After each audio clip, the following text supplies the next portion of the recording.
Unë jam shqetësuar pasi në Gjirokastër kishte filluar kohë që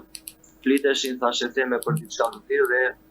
normalisht jam shqetësuar për veten time dhe për komunitetin ku unë jetoj. Nuk mund të them në qoftë se është e vërtet, por siç thash dhe më përpara, ku ka zë, s'është pa gjë, mund të jetë dhe e gjitha një mashtrim total,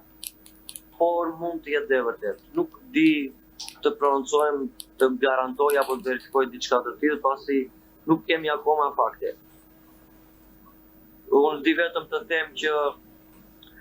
në vitin 2024, 2 vjet para, televizioni publik shqiptar ka dalë një deklaratë publike